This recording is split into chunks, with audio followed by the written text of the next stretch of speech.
Hindi ko alam. Hindi ko alam kung aasa pa ba ako.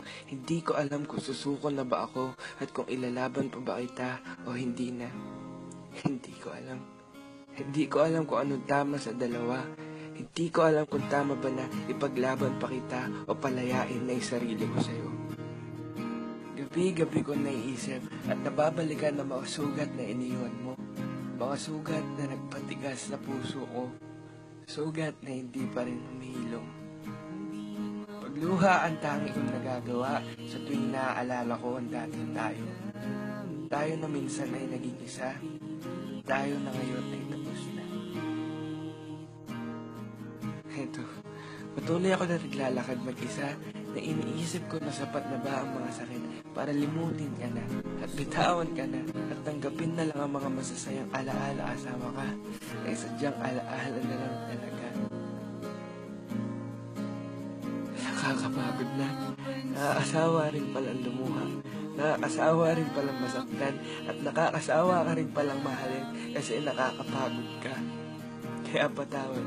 Patawad ang tangi kong masasabi sa'yo. Patawad kung hanggang ngayon, ikaw pa rin ang mahal ko. Patawad dahil sa hindi ko pagsuko.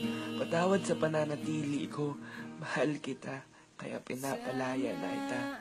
Mahal kita, kaya titiisin ko lahat ng sakit. Makita lang kitang masaya, kahit nasa iba pa.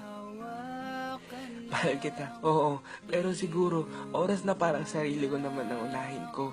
At sa tinagal-tagal na tiniis ko na wala ka, at sa tinagal-tagal na panahon na ginugol ko sa pagluha, namanhid na ako.